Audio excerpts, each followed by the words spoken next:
Thank you for joining us today, and we really appreciate all of the time and effort that you've put into this internship. However, we regret to inform you that we will not be extending you a full-time offer. Best of luck in your next steps. Does that sound familiar to you? If it doesn't, good for you, and if it does, I'm sure you definitely worked really hard during your summer internship, and there are a multitude of reasons why firms don't give out full-time offers. For one, you might just have really bad luck and there might not have been a seat for you. Some firms will accept 100% of their intern class, while others will accept 50%, while some will even accept none. It really depends on the firm itself and market conditions. Another reason why you might not have gotten a return is your soft skills. To some people, you might come off as arrogant when you think that you're just showing how smart you are and that you know your stuff. But it can rub some people the wrong way. Maybe you watched a few too many of these TikToks and YouTube videos and you're just complaining the entire internship, and whoever was in charge of you was just tired of it and they decided not to hire you because of that. Or maybe you seemed not proactive enough or a little bit disengaged. I personally think that I also have that issue where sometimes, even though I am interested in the work, because I don't always speak up, I end up seeming less engaged and less proactive as a result. But sometimes they might just choose another intern who seems much more engaged and excited about the job and externally shows it. For a lot of interns, attention to detail is something that they need to work on. It's really easy to try and submit work quickly, not check it over, and as a result make a bunch of careless mistakes. And it's probably one of the most common problems because attention to detail is something that you really gain on the job through practice. Or maybe you didn't show that you were able to own the task at hand. You weren't able to understand the most basic concepts, and as a result you fell behind and you weren't on par with the other interns in your class. Well, you might have seen based on the title, Financial Edge is doing a giveaway of their investment banker course, and if you're not familiar with Financial Edge, they train investment bankers from the top 4 investment banks, and they also offer a multitude of online classes. This giveaway specifically will be for the investment banker course, which is one of my favorite courses from them because it essentially covers every technical skill that you'll need to know for investment banking, from basic accounting all the way to modeling. For the giveaway, all you have to do is give this video a thumbs up, make sure you're subscribed to my channel, and comment down below why you want to do the investment banker course. Lastly, give a follow to Financial Edge on Instagram, and that's where you'll be able to see if you are the lucky winner.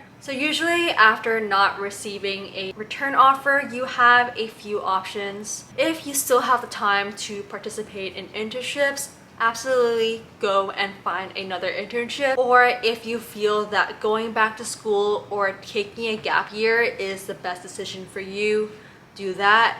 However, for the majority of people, the option that they're left with is finding another full-time job. In this scenario, I would make sure to cast your net as far as possible and apply for everything, with priority given to the jobs that you're most interested in.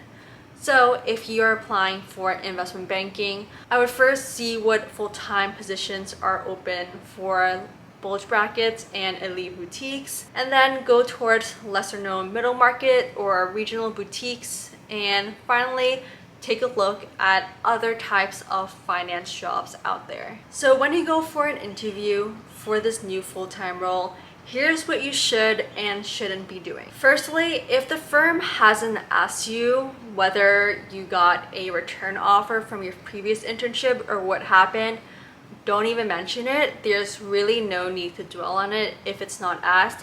However, you definitely do need an answer prepared if that question comes up, and oftentimes it will at some point. Particularly if you were interning at a pretty typical recruiting cycle where you're at a summer internships for a large investment bank, usually they'll know that you are recruiting for full-time because you didn't get a return. Either way, they've already chosen to interview you, so I wouldn't sweat it. I would just prepare a short and sweet answer about why you didn't get the return and why you're so excited to work at this new firm that you're interviewing for. Make sure that when you're answering this question, you spin the experience positively. Talk about what you learned from the summer internship experience, even if you didn't get a return offer, because at the end of the day, you still have the experience of going through the internship. Then make a short point about why you think you didn't get the offer. Perhaps it was a cultural fit, or perhaps it was because they just weren't accepting any analysts that summer and they practically cut the whole class. Then when you're done with that quick 2 to 3 liner, move it back to the interview and talk about why you're so interested in this position and why you'd be a good fit for this firm. In terms of what you definitely should not do, you shouldn't be giving any kind of long sob story. You don't want the focus of the interview to be on why you didn't get a summer return offer. You want it to be on why you're interested in this firm. Don't talk badly about the firm. Don't blame them. Even if you have any types of negative feelings towards it, it will never do you any good to talk badly about your old firm, because that's going to end up reflecting poorly on you instead of the firm you're talking about. Additionally, never lie about what happened. These things can always be fact-checked and word gets around super quickly. To mention differences between this company and the one that you didn't get a return on.